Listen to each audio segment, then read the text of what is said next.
Este soy yo. Claro, no, dije. La culpa es de... No, la culpa es del chofer o de los micros o de... sospecho que también hay alguna otra mano negra, pero no seré yo el racista en este caso, ¿no? Bueno, al niño, ese es un buen comienzo. A la niña. Bueno, ya está, lo vamos a dejar a Jorge que hable un poquito. Él me ha pedido que seamos formales y lea 2 o 3 líneas sobre su prontuario, su currículum, perdón. Jorge Dorio ejerce el periodismo hace más de 30 años en los ámbitos gráfico, radial, televisivo y electrónico. Se desempeñó como docente del área comunicacional en la UBA y en la Universidad de Loma de Zamora. Fue coordinador de proyectos especiales en el Departamento de Información Pública de la OEA, con sede en Washington, y dirigió más de 30 documentales sobre temas culturales, políticos y sociales en varias naciones del hemisferio. Junto a Martín Caparrós, fundó y dirigió Babel, revista de libros. Ha escrito en los medios gráficos más importantes del país y diversas publicaciones del exterior. Fue jefe del servicio informativo y director general de producción de LR3, Radio Belgrano, emisora del Estado. Yo escuchaba ese programa que tenía allá en los 80. ¿El sueño en la noche Belgrano? Sí, que era muy bueno. Obtuvo el Premio Internacional España de Radiodifusión, esto lo tengo que decir también, ¿no? Otorgado al mejor programa de habla hispana del mundo en 1984. Actualmente conduce Si esta no es la siesta, en Radio de la Ciudad, y es panelista de los ciclos. Yo te lo vengo diciendo en el auto. Si esta no es la siesta es un programa que hago con el senador Calcaño y es en La Voz de las Madres, la Radio de las Madres de Plaza de Mayo, que no es Radio de la Ciudad, que es una radio dependiente del gobierno de Buenos Aires que está presidido por una ex madre de Plaza de Mayo llamada Mauricio Macri. Así que esto es para explicarles. Sí, no, eso es tremendo. Bueno, está bien, nada más. Entonces, para decirlo, vamos a dejarlo con Jorge Dorio. Yo, que estuve toda la tarde estudiando lo que iba a decir, no me lo iba a decir. Por favor. Lo escribió en verso, además, y yo quisiera que lo escucharan. En décima lo escribió porque estamos en La Pampa. En décima, exactamente, bien. Bueno, queridos amigos, siempre termino solo como el loco malo del pueblo, acá está aislado de todos, y no es la idea esta básica de café cultural. ¿De que me quede? Por favor, sí, ya que hay un loco malo, que haya, por ejemplo, con unos conocidos. Eso es bancar. Sí, señor. Quiero decirles que la idea de Café Cultura, que es una iniciativa de la Secretaría de Cultura de la Nación, que puso en marcha don Pepe Lún hace unos años, unos cuantos años, y sigue Jorge Cosia sosteniéndola, no tiene la idea de que venga gente semejante a mí, por ejemplo, o a él, es casi lo mismo en este caso, a derramar cierto tipo de supuestas verdades o cosas por el estilo de manera académicota, que es una buena palabra para la rima, sino más bien arrojar algunas reflexiones, algunas ideas que esencialmente tuvieron que ver con la comunicación, con la teoría de la comunicación, y que después desembocaron necesariamente hacia la historia, y cuando uno desemboca hacia la historia termina encontrándose con lo que va a ser el comienzo de esta charla propiamente dicha, que es la biología y las consecuencias de los cruces entre las personas, como el bebé. A ver, digo que en principio esto empezó con la comunicación. Acá hay muchos estudiantes de comunicación, ¿no? Sí, pues comuníquense más, Dios, entonces. Les quiero decir que no tomen a mal las interpelaciones que voy a hacer desde aquí, porque esta es la orden que hemos recibido del comisariado político de la zona, y entonces deberán participar diciendo sus nombres cuando yo los moleste. Les decía que originalmente esto empezaba con la comunicación. Tenemos un amigo que ustedes han frecuentado seguramente porque tienen cara de mecánicos para reproducir arte, un señor llamado Walter Benjamin, que diferenciaba entre memoria e historia. ¿Alguien lo tiene? ¿Lo escucharon nombrar? ¿Alguien escuchó esto de la diferencia entre memoria e historia? No, entonces no lo haga, yo voy a decir otro Benjamin Franklin probablemente. Pero bueno, digamos que habitualmente uno tiene en la historia, les habrán hablado de esta cosa de la heurística y la hermenéutica. La heurística, digamos, es esa documentación, esa cosa que remite a los hechos fácticos, y la hermenéutica es la interpretación de esos hechos, ¿sí? La heurística es lo que sucede y puede ser comprobable de lo que sucede, y la hermenéutica puede ser la tapa de Clarín. Entonces, digo, sobre esta base, en realidad creo que es interesante empezar a pensar en algunas cuestiones acerca de la comunicación de masas, es decir, desde la biología. El señor que acaba de salir de la cárcel de Sin con su remera rayada, ¿cómo es tu nombre? Néstor. Bueno, entonces vamos a decir a otro por respeto. No, querido Néstor, ¿qué idea tenés acerca de lo que percibe el ojo humano, cualquiera, el ojo y el otro, también los dos somos humanos, de un 100% de la realidad que tiene enfrente? ¿Qué porcentaje se ve de eso? No, ya siquiera los amigos que tienes a ojo de buen cubero para que nos vayamos aproximando a la idea que tenemos de nosotros y del mundo que nos rodea. Menos de la mitad, ajá. ¿Alguna otra idea acerca de eso? ¿Vos cómo te llamas? Ariel. ¿Cuánto se ve del mundo que tenemos alrededor? ¿Cuánto vemos con los ojos propiamente dichos, con los ojos que miran el mundo? Y no sé, la vamos construyendo la Sí, esa es la idea que yo voy a desarrollar después, pero... No, tranquilo, el remate lo tengo yo, sacátelo de anteojos, dice el paisano, efectivamente, lo que sea, ¿cómo? Yo creo que es muy poco lo que realmente veo. Gracias por final del personal.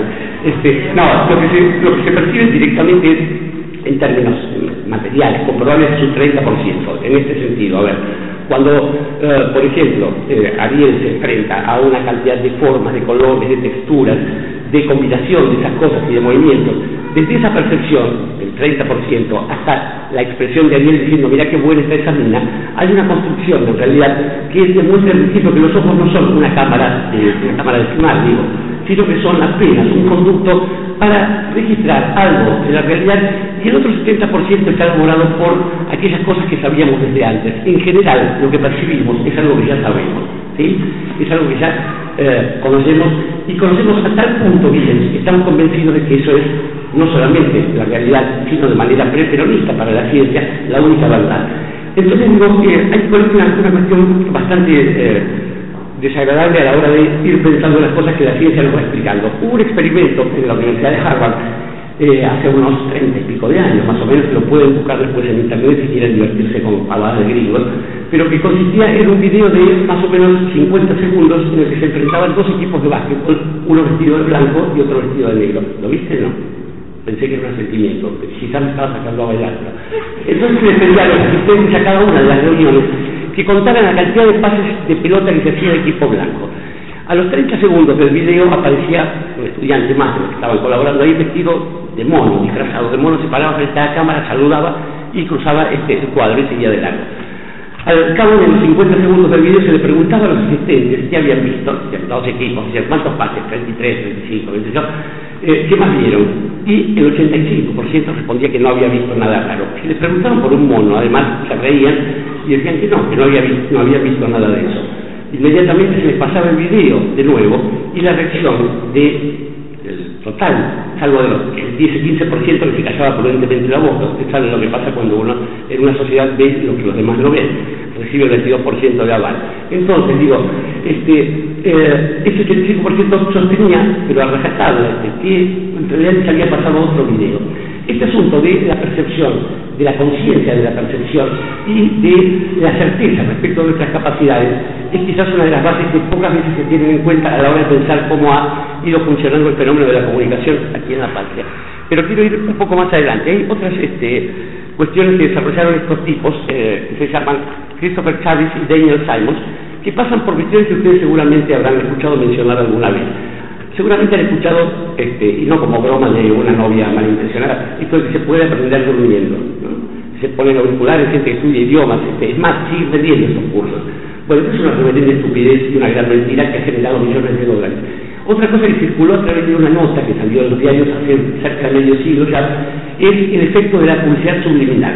Se decía que en los 14 fotogramas que permiten que aparezca una imagen en un segundo en el ojo, había uno que decía sex, por ejemplo, o sex, o bueno, cualquier cosa que empiece con ese, ustedes tengan ganas en algún momento del día, y que esto generaba, con la repetición, un efecto inmediato en la voluntad de los espectadores, ¿sí? Bueno, esto en realidad, las cosas funcionan así, con la prensa científica. Este tipo de historias fueron emergentes de investigaciones que en algún momento pretendieron instalar eso, lo instalaron ya en los años siguientes, cuando se fue comprobando a partir de los experimentos lo que se trataba de demostrar, se veía que era mentira.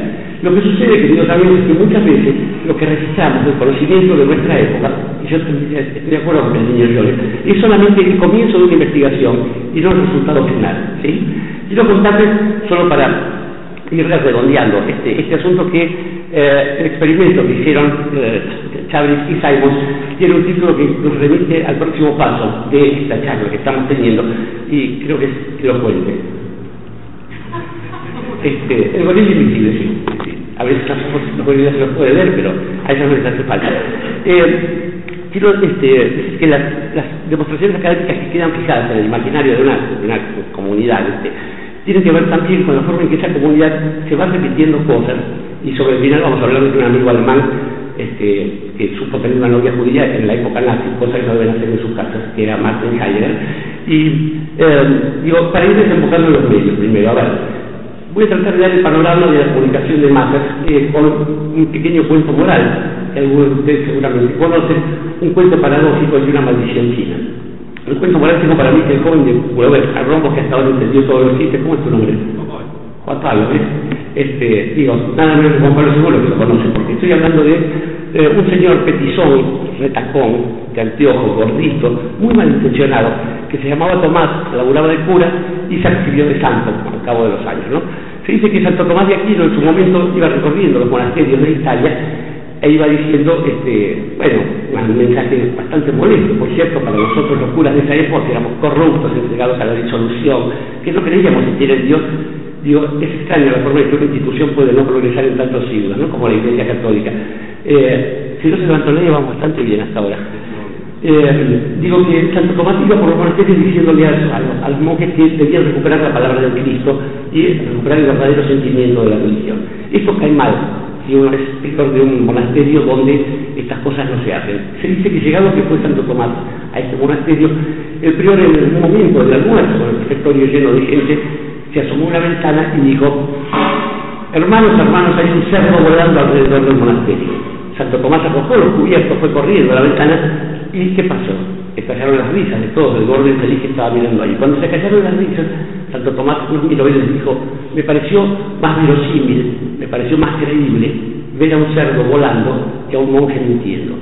Digo, esta historia revela lo que fue hasta hace unos 30 años la comunicación en los grandes medios de masas. Recuerdo a mi finado abuelo diciendo: pero che, no seas farabute, ¿cómo va a ser mentira si salió en el diario? Y esto, te lo conocí a mi abuelo también. ¿Cómo te llamas vos? Sí. Florencia, no, porque sentiste, pero él no decía tanto esto, él decía farabute, decía una palabra mucho más bruta todavía, pero lo cierto es que la confianza que tenían nuestros mayores en los medios de comunicación, fueran del signo que fueran, estaba basada en esta idea de que la prensa funciona como un escribano de lo real, un escribano de la realidad. Porque además, esa prensa que existió con variantes hasta hace unas 3 décadas más o menos, no tenía demasiados empachos en narrar cuál era su origen ideológico, de modo tal que uno leía un acontecimiento y leía con ese acontecimiento la perspectiva de aquel que estaba narrando. Digo, uno podía ver la eclosión de un gran sentimiento popular inédito de la historia o un aluvio zoológico, y uno sabía quién lo estaba diciendo, y de este modo los adjetivos dejaban de tener ese sentido concreto, fundante y determinante que suelen tener en la comunicación. Les había prometido para la segunda parte un cuento paradójico. ¿Voy muy rápido? No. ¿Sí? No. Florencia es líder de opinión y esto está demostrándose cabalmente. Vamos a Juan Pablo, por favor, haga lo suyo como alguna santidad. Es que raro, ¿no? Que un tipo, un polaco reaccionario haya pasado por un tipo de tierra. Hagan lo mismo ustedes. Bien, el cuento paradójico dice que va un padre con un niño caminando por un sendero y el niño dice: papá, ayer anoche se abrió una ventana de mi cuarto y por esa ventana entró un dragón lanzando llamas por la boca, y entonces un caballero con una armadura de plata le cortó el gañote y la sangre inundó el cuarto. El padre, que quizás no creía en la Edad Media, quizás le molestaba a los niños, quizás ni siquiera fuera su propio hijo, le dijo: hijo querido, te tenés que callar porque está mal mentir, y además es peligroso porque nos estamos acercando al puente de los mentirosos, que es un puente que cuando un mentiroso se acerca y lo pisa, primero suena y después se derrumba. Manso jalón, llegó el pibito, se cayó la boca, y cuando llegaron al puente de los mentirosos y el padre lo pisó, el puente se derrumbó, porque todo el mundo sabe que los puentes de los mentirosos son mentiras. Quiero decir, esto nos ilustraría de algún modo la forma en que funciona la comunicación de masas contemporánea. Yo creo que si le pregunto a Juan Pablo, a Néstor, incluso a Florencia, si creen a pie juntillas en algún medio de aquellos que los rodean o que consumen, ¿qué dirían? No. El primero que conteste es Juan Pablo. ¿Ven lo que es la audacia de la santidad? Les voy a contar una historia sobre el papá. Yo no conocía al señor Wojtyla, al exaltor Wojtyla. Bueno, digo, este momento en el cual menos confianza tenemos en la corporación mediática en general, pero en las empresas de medios en particular, estamos todo el tiempo consumiendo radios, revistas, diarios, televisión, internet, y para el colmo las cosas que repiten los vecinos o las vecinas, en general las vecinas. Pero bueno, digo que les decía que sobre esta base hay una maldición china que dice, ojalá te toquen tiempos interesantes. Y cuando un chino se cruza con otro en Beijing, por ejemplo, y le cruza el auto, no le dice andar, le dice, ojalá te toquen tiempos interesantes, porque si hay una situación de desazón, queridos amigos, una situación de angustia, es aquella en la cual todo lo que hemos aprendido, incluso estos años duros de estudio en la carrera de comunicación, digo, para nada sirven, porque las reglas del juego son otras, hay que barajar y dar de nuevo. Y una situación como esta en la humanidad se ha dado realmente pocas veces, quizás el antecedente más cercano, más importante sea, ¿cómo me dijiste que te llamabas? Buena esta pregunta para ti, Lucía. Digo, pues ya que una hora, no te pones una prueba, mi amor, relajémonos, por favor, y gocemos. Digo, ¿cuál fue el otro momento de la humanidad en el cual pasó algo por el estilo? Tómate tu tiempo, tranquila, el profesor chino acá le vamos a hacer otra pregunta, Lucía, tranquila. Sí. Pensemos, siglo XVI, imprenta de tipos móviles. Hasta ese momento de tipos móviles no existió, no de los señores, sino de estos tipos de tipografía anunciada. Digo, hasta ese momento la forma de transmisión de conocimiento estaba encarnada básicamente en la figura de los maestros. Si no había un maestro, no había transmisión posible del conocimiento, no había quien tomase una palabra autorizada, demostrada, garantizada y se la pasase a otra persona. La imprenta garantiza, a esto de esto me encantaría que no mucho, pero bueno, la desaparición de los maestros como institución, digo, en el sentido de ser los propietarios o en todo caso los monopolistas de la transmisión del conocimiento. Desde ese momento hasta ahora no ha habido grandes cambios en cuanto a la forma en que funciona el conocimiento y la percepción de la realidad. Internet, la aparición de la red global, la posibilidad del acceso de mucha gente. En algunos países, hay países, me dijeron, donde se han llegado a distribuir hasta 3 millones de computadoras para los pibes de las escuelas públicas, pero yo no lo creo, eso debe ser propaganda norteamericana. Digo que el acceso de gente con distintos recursos, distintos orígenes, distintas proveniencias, al mismo grado de conocimiento, es una revolución sobre la que todavía no tenemos idea, a menos que seamos un joven soldado norteamericano llamado Penn, que fue el que reveló los cables de Wikileaks. ¿Conocen la historia esa? No es una mierda, loco, ¿cómo es? No, pero Florencia, ¿sí o no? ¿Sí? Wikileaks, sí. Siempre habla así, Florencia, por favor, como si lo estuviera un poco hablando. Bien, no te enojes, bueno, también, yo pregunto primero. A ver, vamos a ir a otras preguntas más fáciles, entonces. ¿Cómo se llama el que está grabado de su santidad? Gonzalo, no está mal. Si fue la historia de la Edad Media, es la historia de amor, además. Bueno, sí, conozco la historia. Mi bisabuelo anarquista decía, Dios no existe, pero si existe es el único Dios verdadero, déjense de joder con eso de la reforma, ¿no?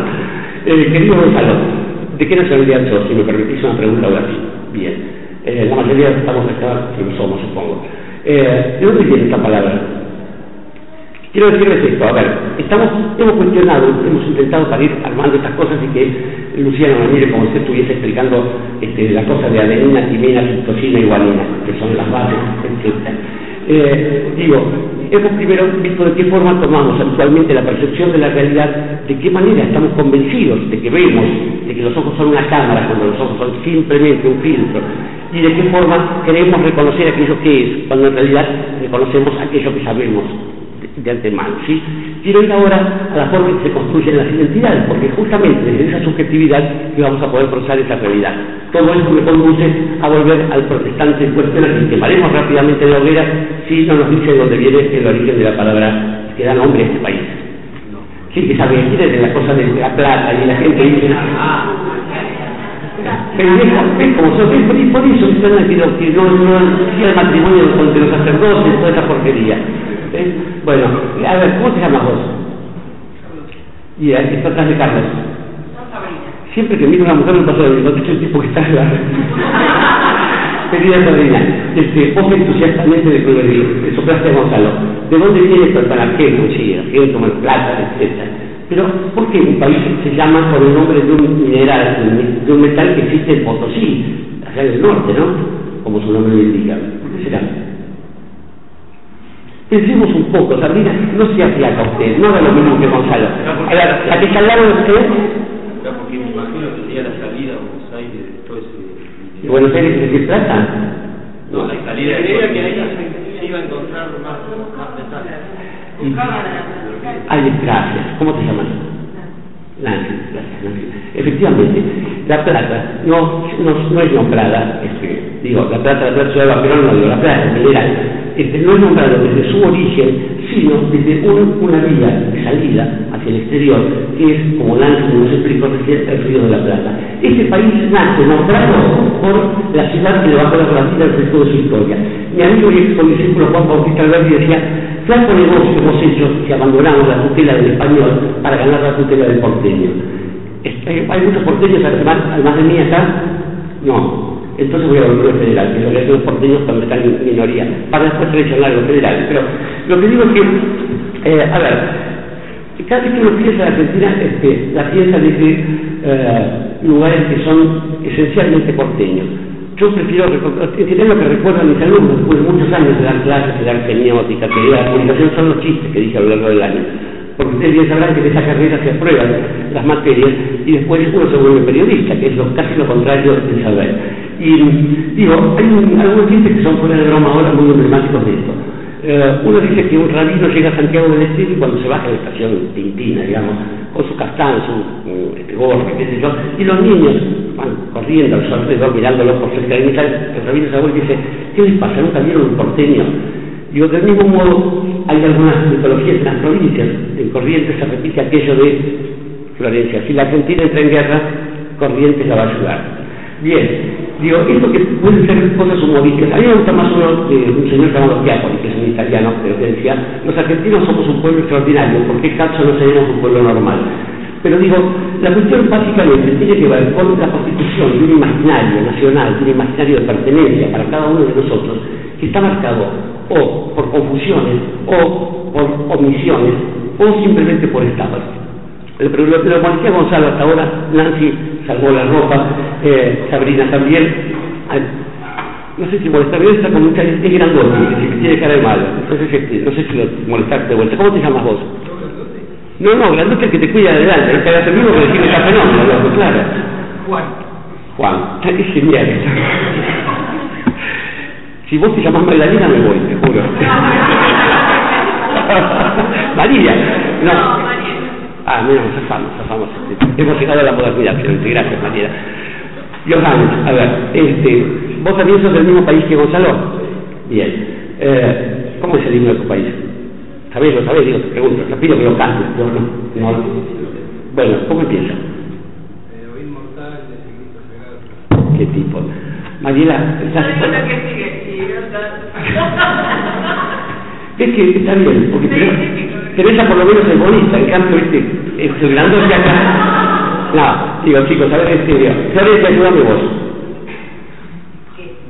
Venga, estamos hablando del himno, mi amor, del otro por eso. No, a ver, ¿cómo empieza el himno nacional argentino? Manga de cipallo. ¿Cómo empieza, coño? No empieza así. Se levanta la faz de la tierra. ¿Cómo? No, esa es la parte de la Libertadora, mi amor. Se levanta la faz de la congeladora, se levanta la faz de la tierra de una nueva y gloriosa nación, coronada su cielo de laureles. Se conmueven del Inca las tumbas, y en sus pechos, en sus pechos revive el ardor, lo que ve renovando a sus hijos de la patria del antiguo esplendor. Y sigue esto, renuevo también los rojos, Martín, perdón. Ahí va, hasta ahí, ¿cómo es tu nombre? ¿Cómo? ¿Bill? Ah, Mirta, perdón, soy sordo además malintencionado. Mirta y yo tuvimos aquella tarde maravillosa en la casa de los Thompson, y entonces por eso sabemos esto. Decía que después de los nuevos papeles de rostro, Martín decía animar la grandeza verdadera, que su paso particular. Y Mirta y yo se nos puso la piel de gallina a ambas, yo era mujer como Orlando en aquella época. Y ya se nos hablamos de un retorno. Y entonces escuchamos una estrofa que decía: Mirta, ayúdame. No, pero ¿qué? ¿No los veis sobre México? ¿Y? Lo que pasa es que había un ex oficial británico que había unas situaciones inglesas que se el piloto. ¿No los veis sobre México y quiso arrojarse con saña tenaz y cual lloran bañados en sangre? Potosí, Cochabamba y La Paz. No los veis sobre el triste Caracas, luto y llanto y muerte esparcir. No los veis devorando cualquiera, todo pueblo que logran rendir. Le vuelvo a preguntar a Johannes, ¿qué sentido tiene, querido amigo, que en el himno argentino veamos México, Quito, Potosí, Cochabamba, La Paz, su ruta de Andes. ¿Por qué? Bien, gracias. Al fin de esta charla vamos a tener un compañero peronista acá. Chicos, es una broma, por favor, a ver si no nos confundan ni el chino ni el que tenemos que votar. Lo que quiero decir es que estaba claro en nuestros símbolos fundacionales la idea según la cual una cierta nación. Sin embargo, hemos todos estudiado historia, pero hemos estudiado bien incluso, y siempre cuando yo voy a hablar mal de Mitre se levanta. Como una mal decía que Mitre fue un prócer tan vivo que se dejó un diario de guardaespaldas. Efectivamente, cuando uno empieza a construir una determinada metodología para una nación, hay que sostenerla después. Pero el rédito de eso es tan grande que uno llega finalmente a creer que el himno nacional empieza con lo inmortal, o que San Martín y Rivadavia eran la gente equiparable. ¿Saben que San Martín se Córdoba y Rivadavia? ¿Cuántas batallas libró San Martín y Juan Pablo I en la Argentina? Lo que hoy conocemos como la Argentina. A ojo de buen ninguna. Claro, el combate de San Lorenzo pasó en Polonia. Compañero. Sí, el cuervo. Una sola batalla. Pero además es un tipo que estuvo 12 años en este territorio, y un tipo que solía decir, ¿eso es un chistino o un estornudor? Gracias. Saludos. Que se puede decir, siempre he sido de un único partido, el Partido Americano. El Partido Americano de San Martín es el que emblematiza buena parte de las cosas que a lo largo de 200 años se han tratado de enmerdar, podríamos decir mejor, para llegar a un modelo de nación que es el que todavía estamos disputando y lo seguiremos haciendo dentro de unas pocas semanas, queridos amigos. Esto va por mi cuenta, yo después voy a explicar mi filiación, es difícilmente perceptible, pero lo que quiero decir es, fíjense, en ese himno nacional está, en principio, la carga de la hermandad latinoamericana, y además la necesidad de cierta solidaridad que está encarnada, por supuesto, en nuestros pueblos originarios. Pero, hay algunas cosas peores. Veamos, a ver, hay una serie de marcas respecto de los sistemas políticos que rigen en un país que van siendo sostenidas diariamente en los medios. Digamos, en los medios hay una especie de corrección política, si se quiere, en la cual está mal hablar en contra de los republicanos. Incluso el señor impresentable, hablando de los valores republicanos, ha dicho barbaridades tremendas sin que ninguno de los empleados a sueldo del mayor enemigo de la República dijera nada. ¿Alguien duda que estoy hablando de Vilita Carrió y de Bonelli, por ejemplo, o de Mañeto? Digo, si alguien tiene oficiales esto, quiero que me las digan porque deberían provocarlos para pelear. Yo tengo pruebas, no sé ustedes. Entonces, voy muy rápido, voy muy provocador yo. ¿No tienen oficiales? Me voy. Digo, a ver chicos, digo esto. Hay un golpe de Estado que altera definitivamente la conformación que vamos a tener después a la hora de decidir quiénes son los de afuera. Pero es claro que del interior, cuando yo al interior me voy afuera, digo, hay una especie de esquizofrenia extraña en esto, pero digo, que altera la posibilidad de que el federalismo, como mirada en la Argentina, mirada política, mirada social y después mirada comunicacional, vamos a ver por qué, digo, tuvo una posibilidad de supervivencia, abortada por un golpe de Estado y un asesinato. A ver a quién voy a molestar. Me olvidé cómo se llamaba el joven adelante de Sabrina. Carlos. Seguimos el límite totalmente. Querido Carlos, ¿de qué golpe de Estado estoy hablando? No es el primer golpe de Estado, ciudadano de Gacho, de medianoche, con el pasaje de la Junta de Mayo a la Junta Grande, tendremos pues al final San Martín dando un golpe de Estado contra esa triunviración presentable y el directorio varios hablan ya de la República un poco más avanzada, entrar en constituirse una República. ¿De qué golpe de Estado estoy hablando? Estamos hace un calor en Buenos Aires, en Buenos Aires.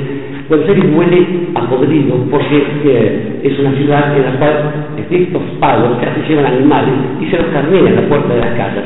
Vienen los perros, hay manadas de perros salvajes en la calle, corre el año 1920 y pico.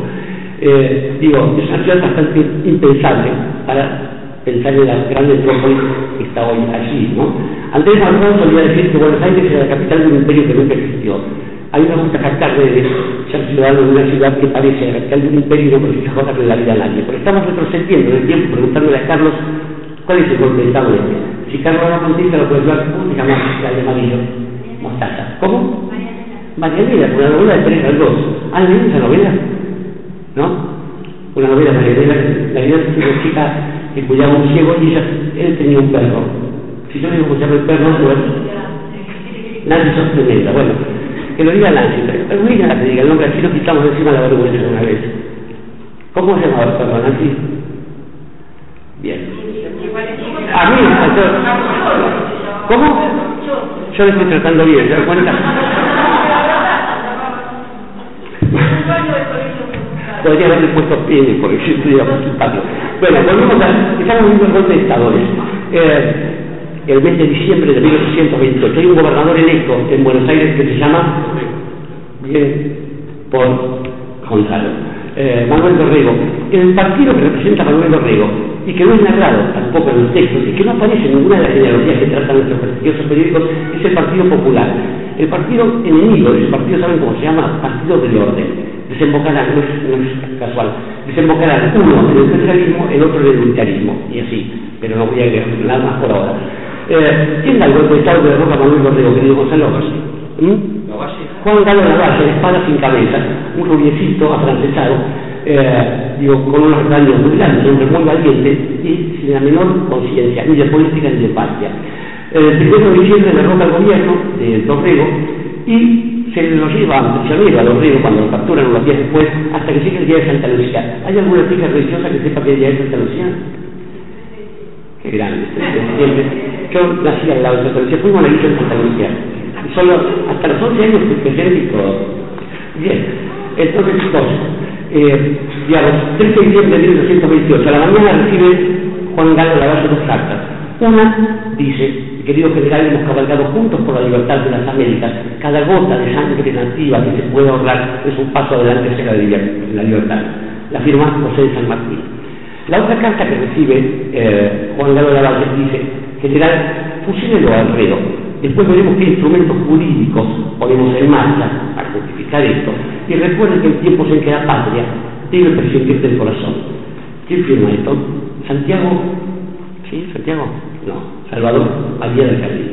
Salvador María del Carril es el hombre que va a estar presente a la manera de, no voy a nombrar ninguna figura política presente, a ver si hay algún amigo del Congo por acá, pero digo, es un hombre condenado a segundos lugares que van a terminar arruinando la historia de la patria, en el caso de él.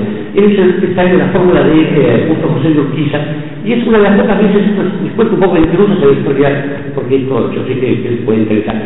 Le voy a dar un chisme para que Florencia tenga un chisme para contar en la historia de amigas. ¿Saben quiénes fueron los padrinos del casamiento? ¿Saben que Mariano Moreno se beneficiaba a una piba de 14 añitos, no? Pero se casó con ella. ¿Saben quiénes fueron los padrinos de ella de matrimonio? Juana Zurduy y el general Padilla. No demuestra esto la patria que incluso en la cama y en la iglesia pueden pasar cosas lindas.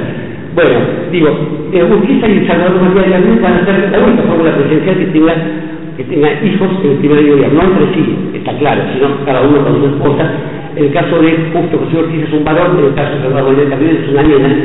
El gobierno de Martín Fierro se da cuenta de lo que está pasando en la patria, de la venta que se está haciendo del federalismo, y la casan con el primero que pasa, que es un comerciante llamado Viale, lo cual explica por qué el estirpe Viale del Carril siempre genera una malparida. Pero bueno, lo que fuera en la historia, es cierto eso, no estoy hablando de nuestra amiga Juana, que es amiga del programa Café Cultura, ¿no? O de algún funcionario. Bueno, es la próxima, está bien. Pero estamos en realidad con esta cuestión de la identidad. No fusilan a Dorrego, ¿sí? Han fusilado a Dorrego, la patria está peligrando. Se acaba el federalismo realmente en la medida en que lo que va a venir de ahí van a ser recomposiciones del poder, pero sobre todo una especie de sucesión de hegemonías identitarias.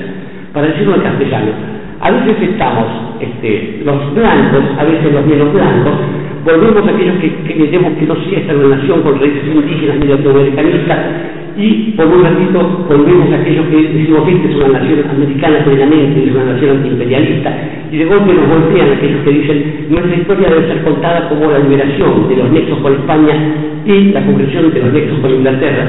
Digo, esto en general, en la mayoría de los países que pueden constituirse en una historia determinada, se da de maneras diferentes. Hay hegemonías parciales, pero se logra una síntesis. El problema de la ausencia de síntesis en la historia argentina ha sido básicamente la voluntad de exterminar aquella versión nativa de la patria con la cual se desmiente a la otra.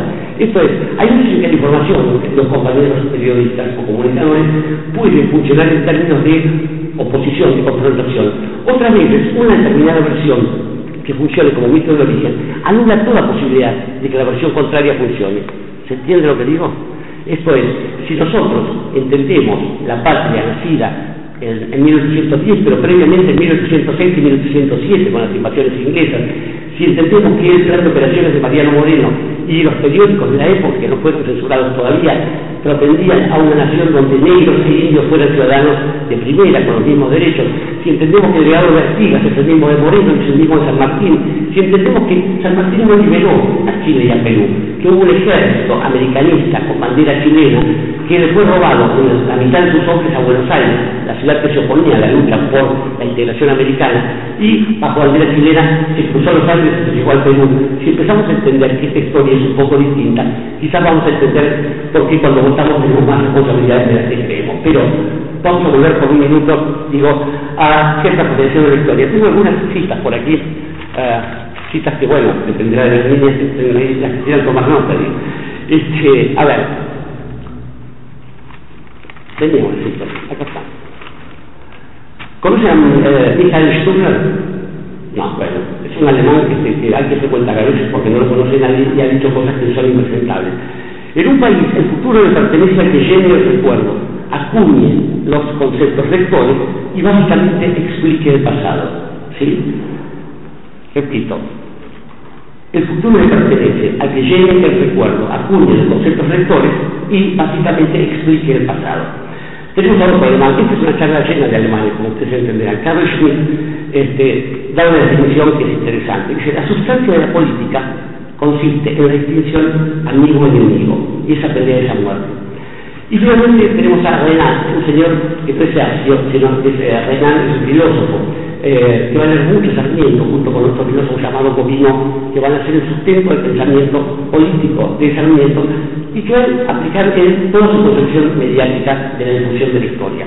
Renan dice, no hay nación posible que no falsifique la propia historia. A ver, estoy un poco cansado de hablar y no he molestado a nadie. El señor que está atrás del antipapa Gonzalo, claro, el tipo ya se vivo hablando y trayéndose, ¿eh? ¿Por qué no cuenta y nos reímos todos, querido amigo? ¿Cómo se llama? Nicolás, es genial, ¿eh? Bueno, llegamos a atravesar la Rusia. Nicolás Ojara es el primero porque el segundo después como el otro. Pero, querido Nicolás, estamos viendo, a ver, hay una frase que habla de qué pasa con el triunfo en las disputas originarias y su presencia en la historia. Hay una canción. Si la historia describe los que ganan. Hacete gracias, listo. ¿Está como es tu nombre? Lucas, nos falta un apóstol. Lucas, ¿qué opinas? A ver, Nico, ¿qué opinas de lo que dice Lucas?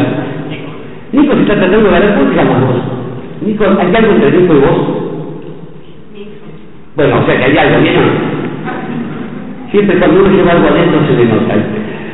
¿Cómo te llamas, mamá de Nico? Vos eres Nancy, en lugar de mí, tal vez se confunden todos. Bueno, Lucas, dejemos a la familia en paz. No le preguntes, ni con mamá no te va a soplar de esta charla, nunca más. Lucas, ¿cómo se lee esta frase de si la historia describe de los que ganan, etcétera?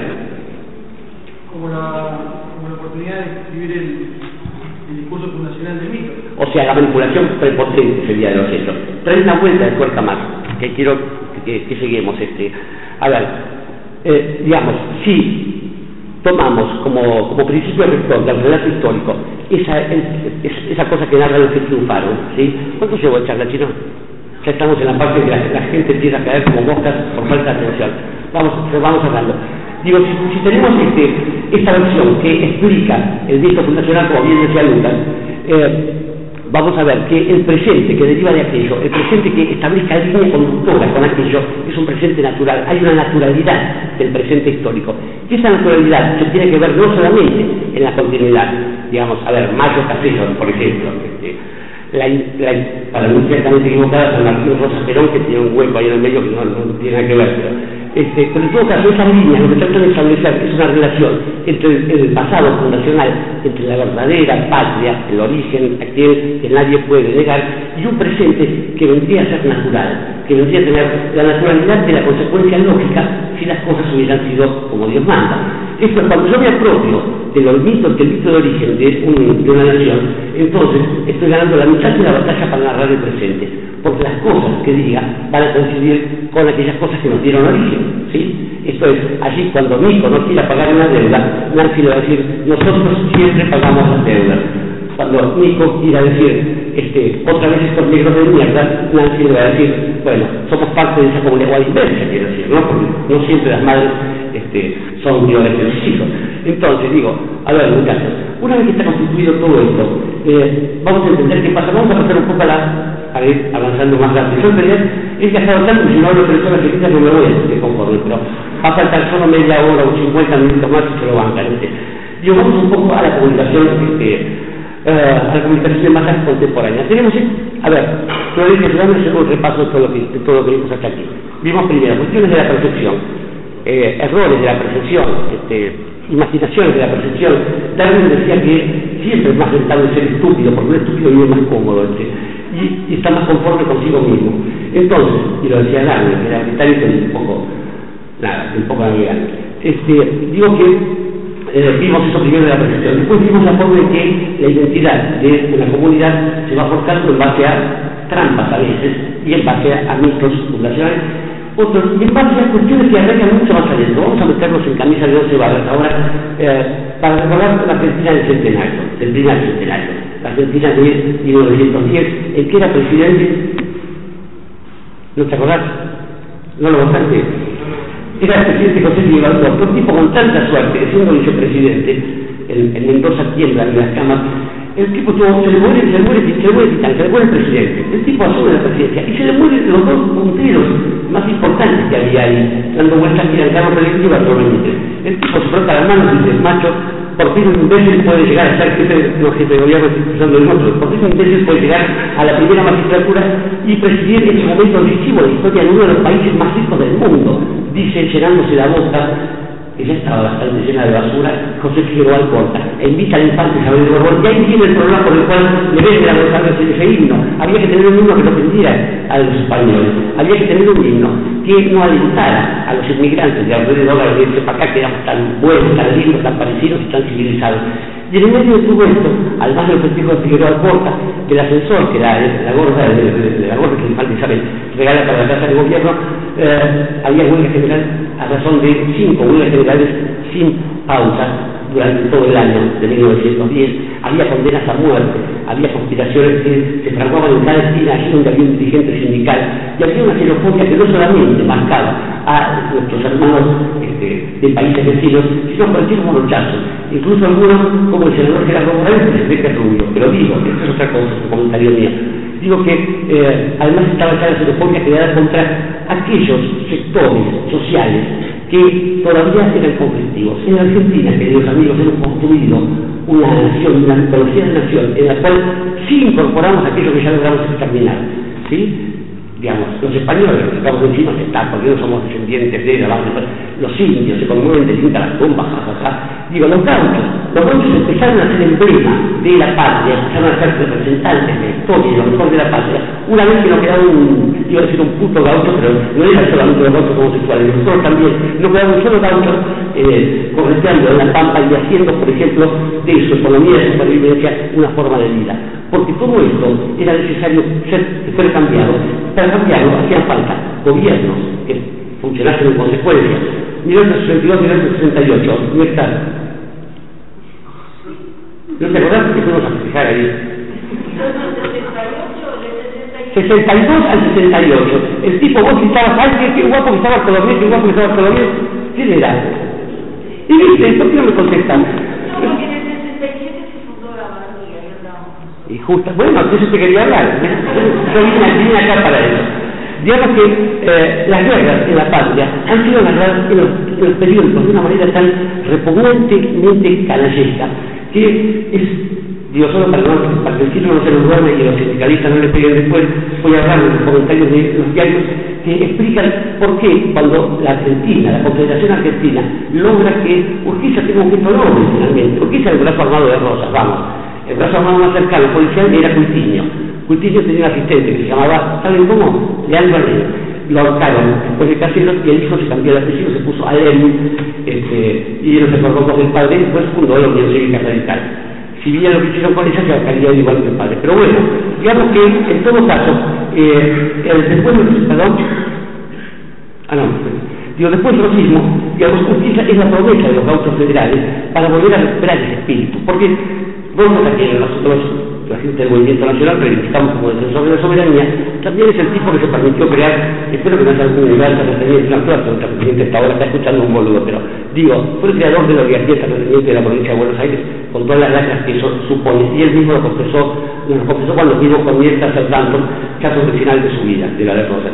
Digo que cuando empiezan a hacerse esperanza federal, ocurre una batalla que, como su nombre lo indica, es emblemática de la gran estupidez de la dirigencia política argentina, la batalla de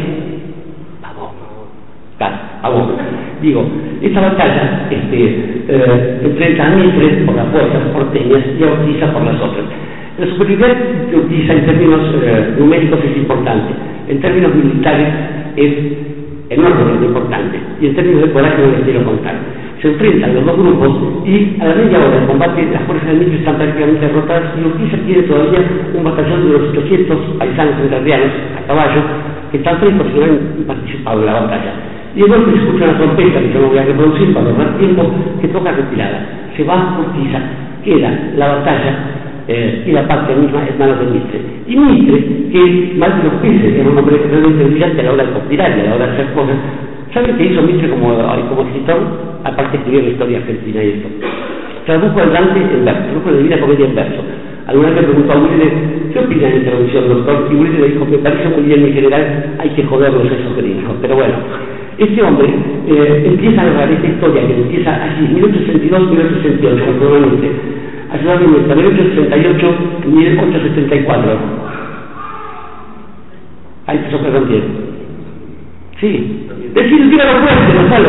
Porque estás tomando examen, tenés miedo de rato. No estoy, no sean huevones, ¿no? Esto para descontextuarlos. Contale la historia porque vale la pena. Huevones, perdón, no lo tomen mal. Es en un sentido. ¿Qué dices, Gonzalo? No, Sarmiento lo va a visitar Urquiza con un gesto. Sí, pero además Sarmiento lo va a visitar Urquiza y comenta con sus allegados. Vas a saber cómo encontramos viviendo esos indios. El Palacio de San José que queda a 30 kilómetros del pueblo natal de mi madre, fundado por mis abuelos, que lo perdonen, Herrera, era el único lugar de América Latina que tenía agua corriente, entre otras cosas. ¿Sí? ¿Y cómo? ¿Perdón? Está la cama y los también. Ah, bueno, pero estamos hablando de eso. Todavía nos lavamos y ya quiere que vayamos al lecho. No, es cierto. Y tenía efectivamente, y además había una vasilla labrada con el rostro de Urquiza y tantas cosas que finalmente en 1874, en un bello mes de abril, nosotros los gauchos de López Jordán le devolvimos a la tumba. Bueno, a ver, vamos a ver si volvemos a esta cosa de los medios. Yo me fui al carajo ya con el tiempo, perdón chicos, vamos a volver porque lo que nos interesa es la comunicación. A ver, todas estas cosas que les estoy contando aparecen en las efemérides cuando hay páginas de efemérides en los medios, pero además ustedes han aprendido que lo que aparece en un medio gráfico, por ejemplo, tiene distinta categoría, distinta jerarquía según el lugar donde aparece. La tapa tiene una preeminencia sobre el texto, ¿sí? ¿Qué se ve primero, el lado izquierdo o el lado derecho? Bien, como aprendieron esa parte. Cuando la respuesta es derecho se aprende rápido. Y después, a ver, las formas de manipulación pueden ser muy sutiles. Recuerdo dar un ejemplo de manipulación muy sutil. Hace una punta de años, yo salí del servicio militar y esta me iba a llevar cigarrillos. Y vienen a la Argentina las grandes figuras del rock and roll, ¿no? Vienen Bruce Springsteen, Sting, Charly García estaba vivo todavía, bueno, una cosa así. Y se hace un concierto en homenaje a las madres de Plaza de Mayo llamado Human Rights Now. Hay una revista que se llama Indigente, eso se podía extender un acontecimiento con tantos tipos macanudos del primer mundo, pero sacar ese eslogan, la mano se queda. La doble página central de la revista Gente, de ese año 86, 87, es un maravilloso ejemplo de cómo manipular sutilmente, porque cortan el cartel enorme que cubría la cancha de River en la W y se ve Human Rights No.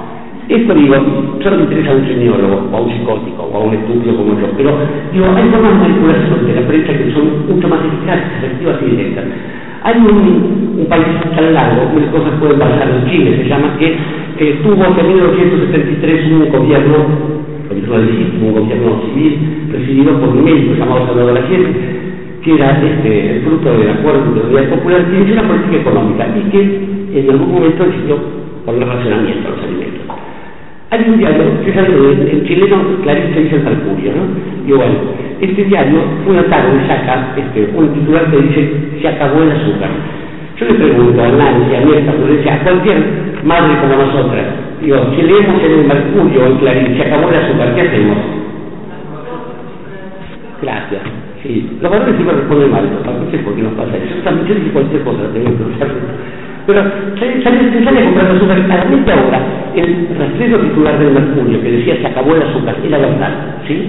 Esta forma de manipulación, digo, es la más bruta, la más burda, y también podríamos decir que aquello que hacemos, que tenemos desde hace muchas décadas, teníamos la idea que el primer paso hacia la santidad que se podía dar en la comunicación era narrando el puesto de base, el puesto de emisión de nuestras ideas. Es decir, si yo digo, Francia nos ha humillado terriblemente, y hay una inflación de un litro de leche sale 1 millón de marcos, y la culpa la tienen los judíos, y no digo que soy del partido nazi, probablemente algún estúpido crea este tipo de encadenamiento lógico, ¿sí? Digo que narrando el origen ideológico partidario de un medio es posible tener una direccionalidad mejor que aquello que está comunicando, ¿sí? Ahora, digo, el problema es cuando hoy en día podemos leer versiones de distintos tipos, de izquierda, de derecha, peronistas, radicales. ¿Qué es lo que no podemos manejar? Es que manejemos la orientación de esos medios. Gonzalo está muy cerca de Uruguay ya, y si lo ayuda el Papa, digo, creo que vamos a ver, ¿qué es? Con 7 es un chiste que no le puedo decir a tu hermano, pero no importa, vamos a ver, no hagas bromas, vamos adelante con esto. Digo, ¿qué es lo que no cambia? O sea, podemos elegir la versión de izquierda y la versión de derecha. Hay una cosa que se llama ¿cómo? Establecimiento de agenda. Establecimiento de agenda. Esto es la temática que aparece en los diarios en general. No varía. Los mismos titulares son perseguidos una y otra vez, porque aquel que se corra de esa especie de égida brutal, de lo que llamamos la actualidad, está fuera de las 40 de marzo.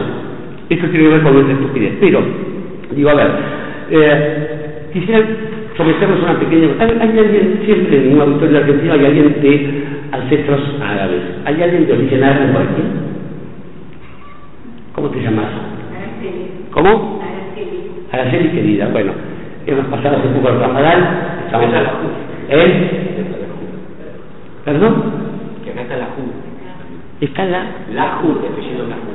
Ah, he tenido pensar que está la JU, están todos locos. Claro. Sí, la gloriosa José, qué sé yo, hermano, estoy tan confundido. Empezamos, mirá, cuando uno llega adelante tenemos bien que yo, después de haber atravesado tanto, mezcla todo y está un quilombo en la cabeza. Querida Araceli, ¿cómo se define la condición de arabidad? ¿Qué es un árabe? ¿Quién es un árabe o una árabe? ¿Perdón? Bueno, pero vos por lo menos lo sos, está bien. Le pregunto al resto de los compatriotas argentinos, ¿qué define a alguien para ser árabe? Claro, la JUP se pone ahora en Chile, y si tiene que comerse, bueno, claro. Bueno, vamos, muchachos, Bautista nunca dice que es árabe, ¿qué determina, cómo se reconoce un árabe, carajo? O un árabe, carajo, no, un árabe, coma. Su cultura, que si es muy culto es árabe, si no, no. ¿Cómo? La túnica. Ajá. Así el pan es árabe. La mejora. Vamos. ¿Cómo? ¿Qué características físicas? ¿Raciales? Pon la religión, ¿quién dijo la religión? ¿Quién? Eso es una plaza, Gracias, no reveles todo, caramba. Tiene una plaza, me dijo la religión, y se va allá mismo a la institución. A ver, vamos. ¿Tiene un harem? Yo sí, gracias. No, mija, Por Perdón. Claro, con razón, yo me parecía que los árabes habían llegado a Venezuela y Ecuador, ¿viste? Y pensé que sabía porque eso fue Nico, entiendo perfectamente, claro. El color de los apellidos, no, a ver, chicos, por el apellido, a ver, el apellido, tampoco te diría porque, digamos, la realidad es una condición que está dada por la lengua. Cualquier persona que hable árabe, que tenga el árabe como lengua materna, es un árabe. Digo esto porque, por ejemplo, hay países como Afganistán, que son musulmanes, pero que no son árabes, o como Irán, ¿sí? Hay países que como en Líbano, donde hay buena parte de la población es cristiana o judía, y son todos árabes. Un judío que habla árabe es un árabe, un cristiano que habla árabe es un árabe, y así. Digo esto porque es una de las marcas, y la elijo habitualmente porque es una de las marcas culturales de independencia y coloniaje más repugnantes que sufrimos, y sobre todo un pueblo tan culto como el argentino. Habitualmente no tenemos la más remota idea de las categorías que sufrimos habitualmente a través de la prensa para narrar cosas sobre las que no sabemos nada. Digo que esto tiene consecuencias institucionales hace demasiado para un pueblo de las Torres Gemelas. Salió un programa en American Airlines, un programa de computación, cuando se metía una tarjeta con un nombre que tenía mezcladas la caída, inmediatamente apartaban a la gente. Este programa lo estuvo usando miserablemente a avenidas argentinas y dejaron un matrimonio turco, como se le dice aquí, tucumanos que querían viajar a Mar del Plata 2 días presos. Digo, esa es la consecuencia banal de este coloniaje. La otra es la de pretender mirar alrededor y regirnos por las categorías que, si están marcadas por nuestra ignorancia previa, están asentadas de manera todavía peor por los medios. ¿Sí? Pero bueno, les voy a dar una chance más. Se te está quemando el asado mal, chino. Bueno, ya vamos terminando, queridos amigos. Vamos a suponer una escena, una bella escena de justicia, ¿no? Un narcotraficante, con toda la cuestión encima, es detenido por una docena de policías turcos en las afueras de Ankara y es violado por los 12, uno atrás de otro, sin recurrir a un juez. Usted sabía, querida, porque no sabe cómo pasó. Bueno, digo, escena 1. Vamos a agarrar otro narcotraficante, porque estoy cansado, sospecho, pero al que le pasa lo mismo. Lo agarran 12 policías franceses en las afueras de París y le dan bombas, sin recurrir a un juez, nada. Le pregunto, sin mirar a nadie para que no haga entonces, ¿cuál de las dos cuestiones es noticia? ¿Y por qué?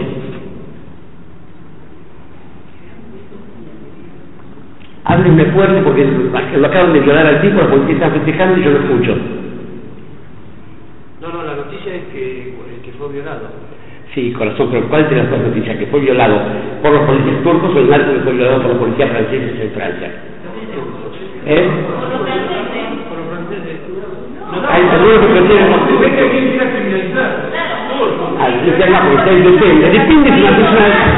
A ver, ¿cómo?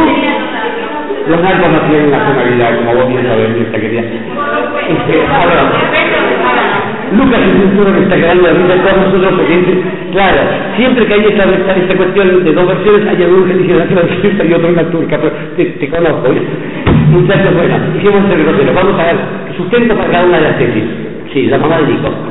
Pobre Nico, ¿lo mandaste? Sí. Vale, qué piola, ¿ves? No, otra vez una chica del socialismo, no. Sí, ¿cómo es tu nombre? ¿Estás de Araceli? Yo creo que de pronto la noticia va a salir de los turcos, porque como que es más... ¿Cómo dice más qué? Que le gusta más los... ¿Cómo? Discriminatorio, distintivo, claro. ¿Qué es noticia? ¿Que un perro muerde a un hombre o que un hombre muerde a un perro? A mí la de los franceses. A ver, respondeme primero la pregunta y después ya política el 8 y medio. Es más raro que... ¿Qué es noticia? ¿Qué es noticia? ¿Que un hombre muerde a un perro o que un perro muerde a un hombre? Un hombre muerde a un perro. Bien, ¿por qué? Porque es infrecuente. Porque es infrecuente. Porque es infrecuente. En el imaginario que tenemos 12 policías franceses violadores es más raro que 12 turcos violadores. Gonzalo tiene un 9 garantizado. Una que tiene una volumen pero todos sabemos que los turcos son violadores. Porque los turcos son una manga de sodomistas que tenemos. Pero bien, sé que algo se está diciendo, Juan Pablo, pero ¿cómo? Es la canción que la... Gonzalo, no te pases de esto tampoco. La declaración de Gonzalo efectivamente está porque está cristalizado, categorizado, materializado, que hay cosas que son normales y cosas que no lo son. Las cosas que son normales nunca son noticias.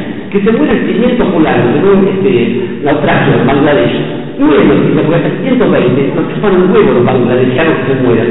Si hay un golpe de Estado en Bolivia, que había un golpe de Estado en Bolivia hace 10 años, no es la noticia porque los bolivianos son básicamente esa gente oscura y productora de las cosas que nos hacen felices cuando nos transformamos en coca de cocaína y se da el golpe de Estado de sí. Digamos, lo que naturaliza la colonial, la dominación mediática en las grandes corporaciones internacionales es básicamente establecer como cuestiones naturales cosas que son solamente para una mirada interesada en, y ahí viene la versión que dice allá, aquí se trata de criminalizar o demonizar, etc. Yo había prometido terminar y ya me pasé de vuelta, pero vamos a ir a ver. Chicos, vamos a tener que volver mañana. Claro, les quería hablar de la ley de medios, pero ya ustedes saben que digamos, al que esté en contra, yo lo resuelvo a tontarse en la calle. Vamos a hablar de dos muchachos más. Uno se llamaba Luis, un amigo del mío que conocimos en París en un viaje inolvidable. La mató a la esposa, podés creer, Luis Althusser, lo que los marxistas, qué sé yo, buena gente igual, decía, cuando una respuesta va delante de una pregunta, estamos en presencia de la ideología, ¿sí? Cuando las respuestas van adelante de las preguntas, estamos en presencia de la ideología.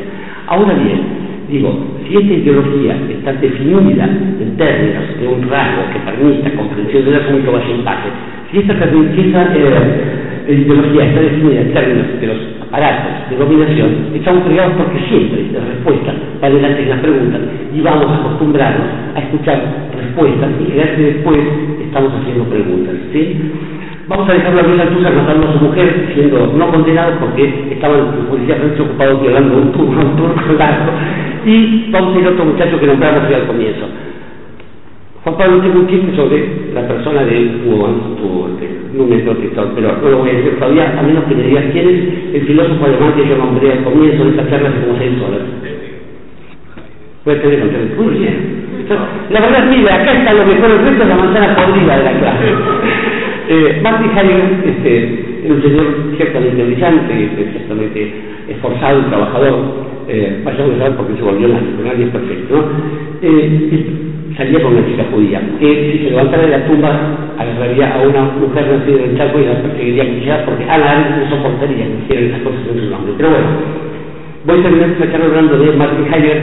Él desarrolló toda la teoría del ser, el Dasein, el ser ahí. Si tuviéramos 6 años más, yo les cuento eso, pero vamos a ir a la otra cuestión. Y es que Heidegger decía que hay niños en la sala, no, puedo decir esto. Heidegger decía que hay una cosa que marca esencialmente al ser humano, ¿sí? Un dato determinante, una información clave, precisa. Todos los que estamos acá, los que están afuera, el intendente, el próximo, incluso si es el mismo, todos nos vamos a morir. Sí. Así que cómo se quedaron regalitos, ¿no? Lucas está jodido con eso. Martin Heidegger decía que la finitud del hombre, esta condición de ser mortal, esto que nos da justamente la peculiaridad a esta especie capaz de funcionar en eso, hace que la humanidad se divide en 2 tipos de personas. Uno son los fulanos que también lo van a palmar, a preguntar y sobre como arpavieja en algún momento de la vida se dedican a vivir intensamente cada uno de los momentos que le toca y disfrutar de esos momentos y hacerlos útiles para algo, la causa que sea. Después Heidegger nos dice que está aquello que llamamos, aquello que él llama, el ser inauténtico. El ser inauténtico es un fulano que está tan julepeado de saber que va a palmar, ahora lo digo en español, tan temeroso de la segura plenitud de su vida, de su posible muerte en cualquier momento, que lo que hace es distraerse de cualquier forma con tal de no darse cuenta que sus días están contados, aunque sea por una voz lejana y divina. Entonces, el ser inauténtico necesita distracciones y se las proporciona toda una especie de aparato que hay en torno de los seres inauténticos y que sostiene quizás una de las peores industrias que ha dado la perversidad humana, que es la industria de la comunicación. Si le hubiera dicho esto al comienzo de la carrera, hoy seríamos todos médicos. Entonces digo, lo que dice Martin Heidegger también es que esta especie de necesidad de novedades lo va consumiendo a tal punto, de tal manera que poco a poco creemos que si no tenemos la novedad más inmediata, más reciente, estamos fuera de las 40 del mazo, ¿sí? Hay una vieja historia digamos, en términos comunicacionales de acerca de información resuelta por los mejores, estos que son los muchachos de la Central de Inteligencia Americana. Hubo una plaga en el medio oeste de Midwest, en la Deep America, en los Estados Unidos, que afectó a los planos del choque, los diablos perdones, ¿no? Y entonces esta plaga era una especie de bichito cuyo peso era de 1 gramo. Imagínense que atleta de 1 gramo, salía de la larva, el tipo iba volando, seguía las feromonas de las hembras, de las chicas, quiero decir, y la fecundaba, y una vez que la fecundaba, moría, como nos pasa casi todos. Bueno, el asunto es que se probaron especies predadoras, no funcionaron, se probaron insecticidas, no funcionaron, se llamó a la CIA, es lo que hace el norteamericano cuando ve que las cosas normales no funcionan. Y la CIA decidió lo siguiente: tomó las feromonas de las chicas, de las hembras de esta especie, las sintetizó y las esparció en círculo, así no usaban las larvas donde nacían los machos.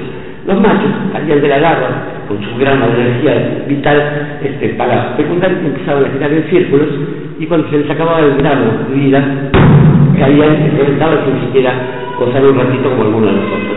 Digo, esto grafica un poco, queridos amigos, esto del exceso de información, que si no hay una manera de filtrarla, lo único que genera es confusión, lo único que genera es obsesión, lo único que genera es distracción.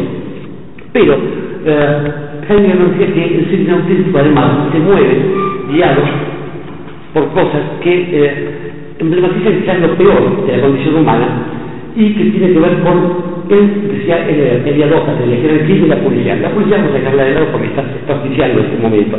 Pero en el caso del chisme, él no hablaba del chisme, de comadres, él hablaba del chisme como toda versión de algo que haya sucedido, que esa persona que la emite no haya podido comprobar por sí misma de un modo directo, franco y honesto. Esto es, chisme es todo tipo de información que se difunde más allá del conocimiento real. Bien, digo que una vez que entendemos este tipo de historias, yo voy a cerrar esta charla para que no se diga que la gente del movimiento nacional siempre leemos los mismos autores, digo, ahora no si te favorece, boludo. No, eso viene después. Es un texto de un socialista, el que les voy a leer para terminar esta charla, y el liberal chino que está muerto de hambre ya. Habla este hombre, este argentino también, de gente parecida a la que nombraba Heidegger, a través de mi boca recién, y dice: el horror de lo desconocido nos da también prejuicios tornando los timoratos e indecisos. Lagan y ponían su curiosidad, carecen de iniciativa y miran siempre al pasado, como si tuvieran los ojos en la nuca y no fueran capaces de juicio crítico. Son incapaces de virtud, no lo conciben o les exige demasiado esfuerzo. Ninguna parte de santidad alborota la sangre de su corazón. A veces no delinquen por cobardía ante el remordimiento. No vibran a las tensiones más altas de la energía. Son fríos aunque ignoren la serenidad, apáticos sin ser previsores, acomodaticios siempre, nunca equilibrados. No saben estremecerse de escalofrío bajo una tierna caricia ni abalanzarse de indignación ante una ofensa. Aunque aislados no merezcan atención, en conjunto constituyen un régimen. Representan un sistema especial de intereses inconmovibles, subvierten la tabla de los valores morales, falseando nombres, desvirtuando conceptos. Para ellos pensar es un desvarío, la dignidad es irreverencia, el litismo la justicia, la sinceridad es tontería, la admiración una imprudencia, la pasión una ingenuidad, la virtud una estupidez. El hombre mediocre que se aventura en la vida social y en la política tiene apetitos urgentes, como el éxito. No sospecha que existe otra cosa, la gloria, ambicionada solamente por los caracteres superiores. Aquí el éxito es un triunfo efímero, al contado. La gloria es definitiva, inaccesible en los siglos, porque el éxito se mendiga y la gloria, compañeros, se conquista. Muchas gracias.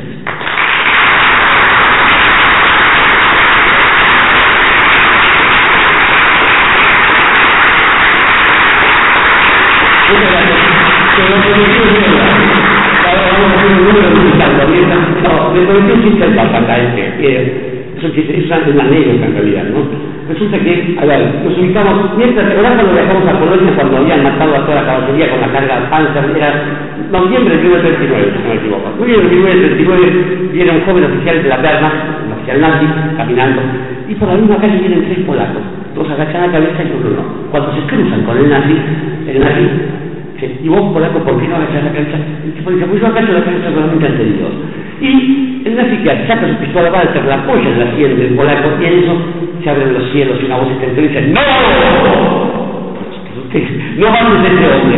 Entonces el nazi mira para mí y dice: ¿por qué no voy a matar al polaco sucio? ¿Por qué ese hombre va a ser papa? Y el nazi mira al güey y dice: el polaco sucio es mi papa, y yo, vos vas a tener que esperar un turno más. Es lindo, no lo entendieron, manga de una gracieta, ¿ves? Son católicos. Bueno. Si alguien se queda porque no tiene hambre, pero yo sí. ¿Cómo le va? ¿Todo bien? Sí,